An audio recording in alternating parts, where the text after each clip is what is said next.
I don't want to be a product of my environment. I want my environment to be a product of me.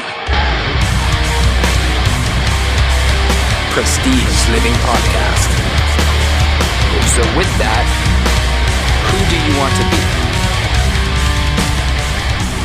Hello, welcome to Prestige Living. This is Jay O'Brien with another segment of Be Bold. Warning, this episode is longer than usual, probably the longest one to date, actually, and I hope it's worth every little minute of your time. It's on money.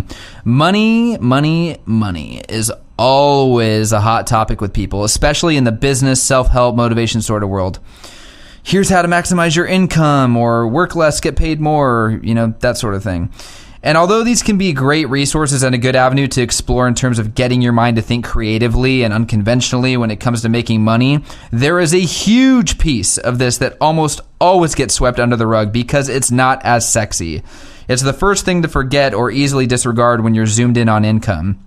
And that piece is not how quickly, how easily, or how much income you can make, but instead, it's how quickly, how easily, and how much cash you can burn. And today I'm going to discuss this in great detail and give specific examples as to how I've applied these principles in my life. The trick is to widen the gap as much as possible between earned income and obligated expenses. Thus, I'm divulging my personal finances to you in an effort to demonstrate how real this all is. We want to focus less on income and more on managing expenses and being smart, especially at a young age. So, this podcast is for everybody, but especially if you are listening to this and you're in your 20s or maybe early 30s, I need you to ask yourself this question. Are you married, first and foremost? And maybe even more importantly, do you have children? If the answer is no to both of these, or specifically the kid question, you are definitely in a position to be lean. This means think a little more about what makes logical sense versus what satisfies you emotionally. For example, you don't need the car that you dream about, even though you can technically afford it, and you should continue to have a roommate or two, even though you might want to live alone. See, the trap that is so easy to fall into at this age is centered around this very dangerous combination. One, you're excelling in your career, maybe at a faster pace than most people your age. And two, you're earning more disposable income. Disposable income is that extra cash that is used for fun. It's after your obligations are taken care of, your bills, your expenses, etc. And as this number grows, which if you're only supporting yourself, it definitely is, then it becomes so much easier to spend it frivolously. It's far easier to justify the car you want, the designer bag you need, the expensive dinners, blah, blah, blah. Because as much as we know you can afford it, these are pockets of revenue that could be placed in other areas of your life to grow rather than decline. And this is your burn rate.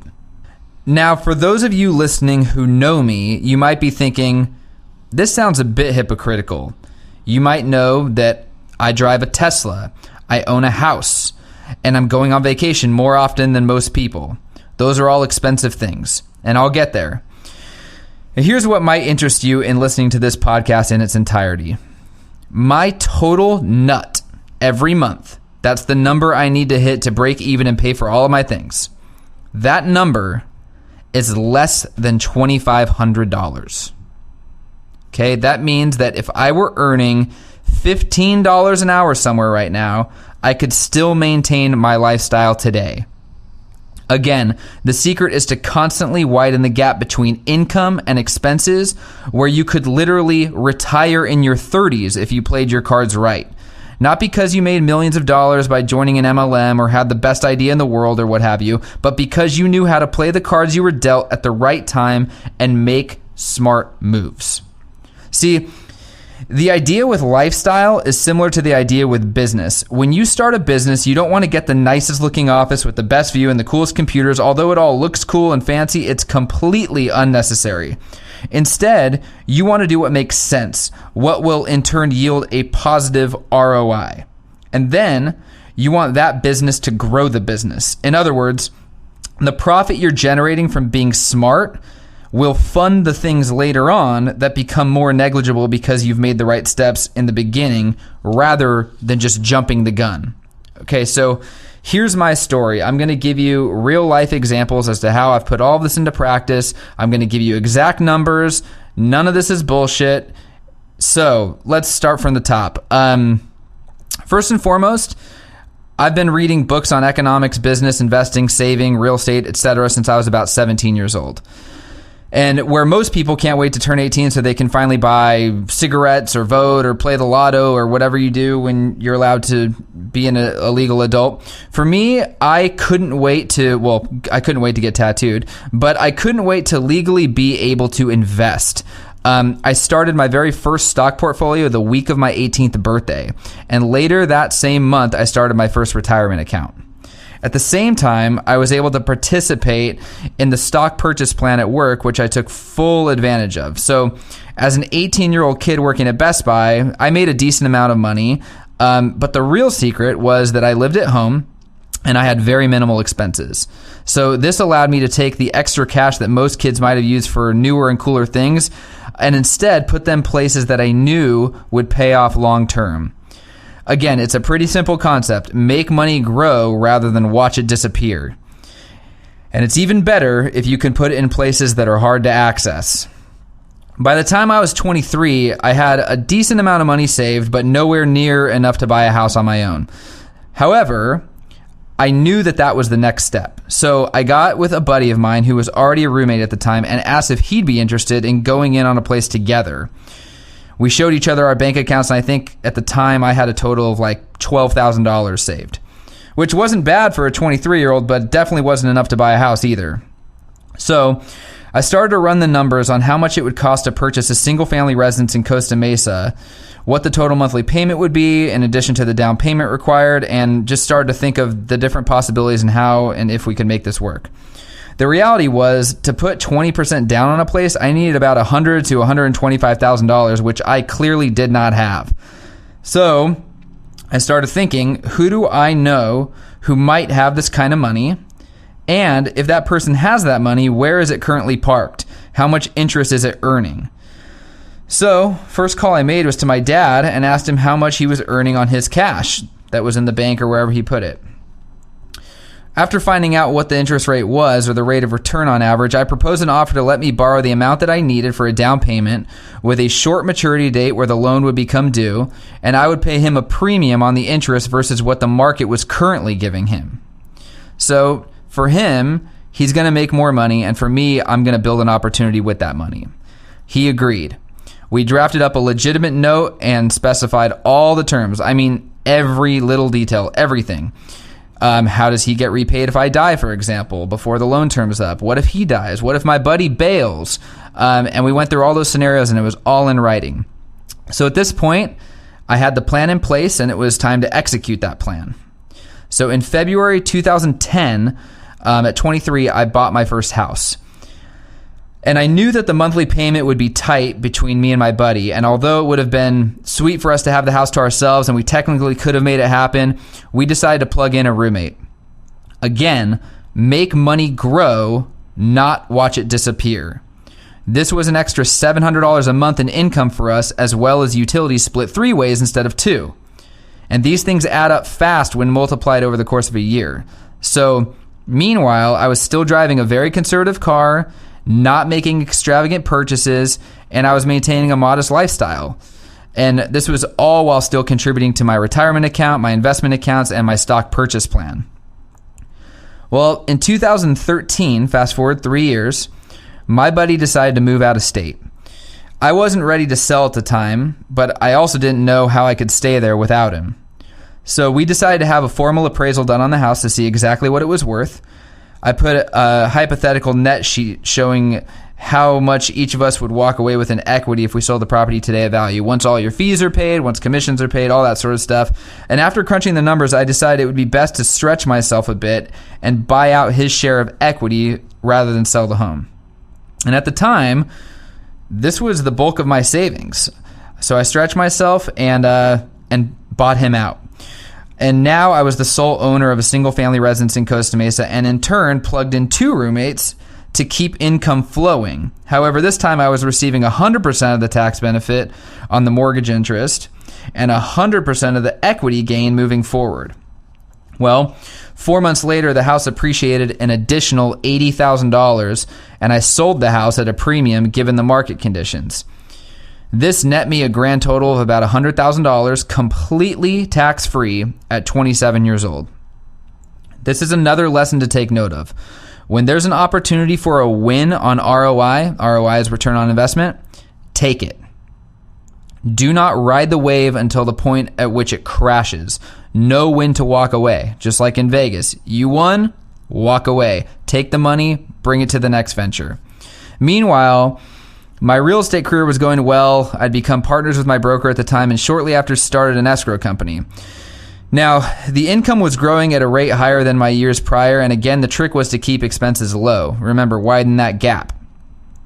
When I sold my house, I didn't know where I was going to go. I just knew the market was dramatically inflated due to the sky-high demand and the ridiculously low supply, which is a perfect recipe for profit for every seller in 2013. I ended up renting a luxury high-rise apartment for $2,880 a month, which was a steal for where I was. That same unit rents today for $4,100. Again, always go for the deal and negotiate when there isn't one being offered. So I kept my finger on the pulse, waited until I found the next house to buy, which I needed to happen relatively soon to get back into a healthy tax shelter. Taxes can be your worst nightmare when it comes to income, especially when it's high, and subsequently, it could be your biggest expense. Taxes are one of those things where you want to avoid them at all costs with however many shelters you can possibly put under you. 5 months later, I was able to acquire a property in my same neighborhood that I lived in before, except this property now was bigger, it was nicer, it was more upgraded, and it had a pool, and the property was only $5,000 more than what I had sold my old house for just 5 months prior. Talk about timing. And again, I plugged in roommates. This was around the time that I decided to get a new car, and my lease was going to be due on my current car. And I always wanted a Tesla, but always thought it was out of reach, until not only was it something I could afford to do, but something that actually made perfect sense to do. So let me explain what I mean by that. If you currently own or lease an entry-level luxury car like an Audi A4, Lexus IS, Mercedes C-Class, BMW 3 Series, etc., your payment typically hovers around the $400, $430 a month range. And at the time, I had a C-Class. I was putting about $250 a month into my car for gas. So let's just say to have a car and to make it go, it was costing me roughly $680 a month. And I knew it was time to step up my game a little bit and go one step up for my car. So I looked at mid-size luxury sedans, Audi A6, Lexus ES, Mercedes E-Class, BMW 5 Series, etc. The payment on these cars all pretty much have a 7 in front of them, and all had bigger engines, meaning they would burn gas more than what I was used to. I did the math on historical mileage that I drove and calculated a net total of having the car and making it go right around $1,100 a month. So about $750 a month on the payment, $350 a month on the gas. Measuring this against the gasless Tesla, I took a few things into consideration. One, I'm going to get paid $10,000 cash to buy this car. And that was a check for $2,500 from the state of California and a federal tax credit for $7,500. And then on top of that, the time you'd save in the carpool lane, things like that that are a little bit more qualitative. It's good to measure these things out when you are measuring things and comparing them against each other in financial situations, but you really want to crunch them to equate into dollars and not just hypotheticals like, oh yeah, and that'll save me time, which time is money. Like you want to know exactly how much your time is worth and whatever, but I won't get into that. So anyway, you shave that $10,000 off the total of the vehicle and divide that by the term of the loan. I was significantly under the 5 Series option when it came to monthly payment. Not to mention, I bought the cheapest Tesla I could with very minimal upgrades. So, keep in mind, this episode isn't designed to tell you to never pot for something that you want just because you want to, because I definitely think you should at times, but try to make those things that don't commit you for long periods of time or on a consistent monthly basis. So fast forward a little bit. In September 2015, I refinanced my house. And this is an important part to pay attention to, and a part where people can easily get lost because it's a little bit confusing. So my payment at the time on my house was roughly $3,000 a month for a 30-year fixed loan. Now, if you know anything about loans, you'll know you pay a fat premium for the luxury of a fixed payment. And all the warm and fuzzies you get from knowing your rate will never change will cost you a fortune on the back end. In fact, the seasoned and savvy borrower will evaluate how much time they actually will spend in a home and how much they're willing to pay for the warm and fuzzies versus the alternative options of financing. So I got out of the 30-year fixed loan and refinanced into what's called a 5-1 ARM, interest only. That means that I'll get a significantly lower interest rate for the first 5 years of the loan, but starting on year 6, that rate can bounce up and continue to go up for the next several years. You got to look at it as you're getting a discount for taking that risk. On top of that, I didn't want to have to pay principal every month on paper. So let me explain. A typical payment is referred to as PITI, principal, interest, taxes, and insurance, where the principal is tacking away at your actual loan balance and the interest is just the money you're paying to be able to borrow that money, right? Most people would argue you always want to pay your principal down. I would disagree with that. From the time I bought my second house in the beginning of 2014 to the time I refinanced that home near the end of 2015, my house had gone up in value roughly $81,000 in 19 months. Do the math on that, and I've just won a free principal reduction of $4,263 a month. So if I have a choice to make a mortgage payment of, say, $2,400 a month, where $600 of it is going toward the principal balance and $1,800 of it is going toward interest, I'd much rather just pay the interest and decide each month if I'd rather put $600 toward my loan or an alternative investment or something else. Because over the course of a year, that $600 a month turns into $7,200. And I've already seen an increase of $81,000. I don't need to keep chipping away at it when the money could be better allocated moving forward. Again, take the win when it presents itself. My total monthly payment now, today, is just over $1,600 a month rather than $3,000. Meaning, I could literally lose $1,400 a month for the next 5 years at a total of $84,000, and I would still technically break even, weighing it against the 30-year fixed option from before. And on top of all this, I'm still taking in a total income each month of roughly $1,100 to help offset the mortgage and household expenses. And again, this is a reminder of living lean when you can. Okay, on top of all this, this has all been very left brain logical, make the right moves, make money. But on top of all this, there's a very important philosophy that I live by. And you hear it a lot on Be Bold. You might see it publicly on Facebook. You might see these things, but I believe in giving back all the time. Donate your time, donate your money, be a part of things, help other people anytime you can. So, general rule of thumb, if you cannot afford to contribute or donate to something or somebody else, then you can't afford to buy yourself anything either.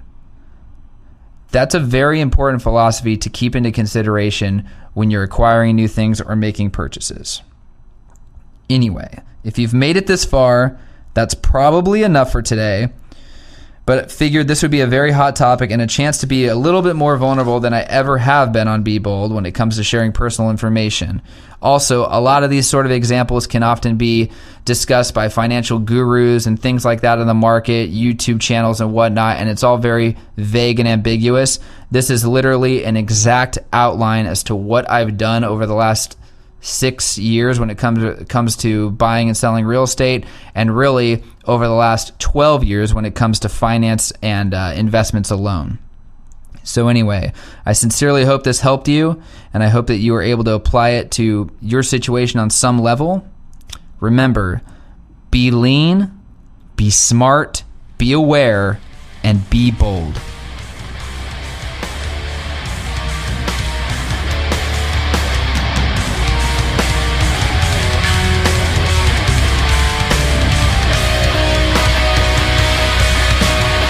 you would like to be on the Prestige Living podcast or know someone that would be a great guest, go to www.prestigelivingpodcast.com. We'd love to hear your story.